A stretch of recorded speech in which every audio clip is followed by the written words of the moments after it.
Bonjour à tous, j'espère que vous allez bien. Dans cette nouvelle vidéo, je voulais aborder un sujet qui n'est pas très marrant, auquel on n'a pas tendance à penser, mais en tant qu'entrepreneur, il est absolument fondamental que vous pensiez à votre retraite.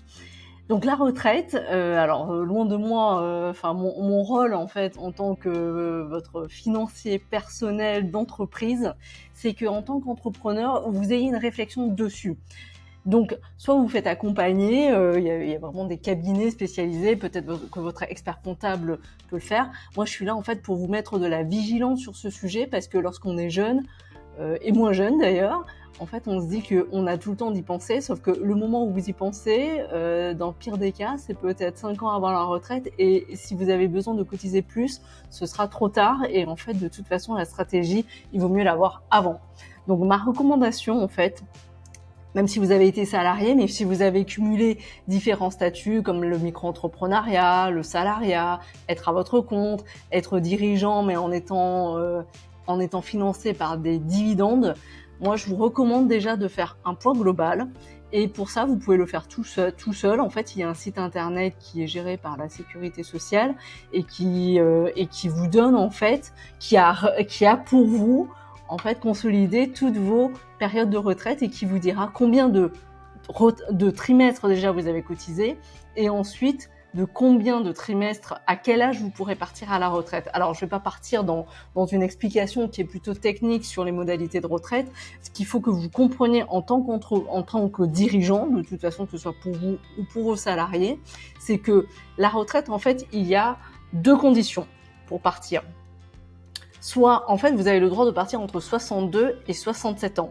Et qu'est-ce qui fait que vous partez plutôt à 62 qu'à 67? C'est que vous avez cotisé, validé un certain nombre de trimestres de retraite. Et en fait, c'est sur ça que jouent également en fait les différentes réformes de retraite. C'est que souvent, on retarde les 62 et 67. Maintenant, c'est plutôt entre 64 et 67. Et ensuite, en fait, il faut cumuler plus de trimestres de retraite. Donc en fait, il faut regarder les deux. Il faut déjà que vous fassiez un bilan. Donc je vous recommande vraiment d'ouvrir votre espace en ligne qui est déjà disponible, mais il faut déjà que vous l'activiez, que vous regardiez. Et après, il faut voir le nombre de retraites en fait qui vous manque et si vous pouvez ou pas, déjà, si vous le souhaitez, racheter des trimestres, voir en fait combien de montants de retraite vous aurez droit si vous continuez, parce que évidemment, vous ne le saurez que le jour où vous liquiderez votre retraite. Le point, la valeur du point de votre retraite n'est connue que à une date J, c'est-à-dire que la valeur d'un point maintenant que vous possédez ne sera pas la même que dans 40 ans lorsque vous partirez. Donc c'est toute une stratégie à élaborer. Donc première étape en fait, connaître où vous en êtes, déjà combien de trimestres vous avez cumulé. Ensuite, connaître le montant auquel vous auriez droit en essayant de faire une espèce de stratégie de projection dans le futur. Et après, voir ce que vous décidez de faire. Et là, en tant qu'entrepreneur, il y a plusieurs choix. Soit vous décidez d'être totalement salarié et vous aurez une retraite que l'État voudra vous donner avec les règles qui seront applicables au moment où vous prendrez votre retraite, donc plusieurs décennies.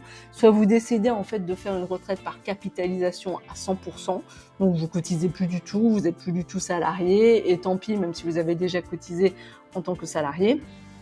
Ou vous décidez de faire quelque chose d'hybride, c'est-à-dire que vous êtes un peu salarié, donc vous cumulez un minimum de trimestres de retraite et vous cotisez également avec un certain salaire, en prenant en compte également que en fait, le montant de votre retraite est calculé sur la moyenne des 25 meilleures années, donc il y a peut-être quelque chose à faire de ce côté-là.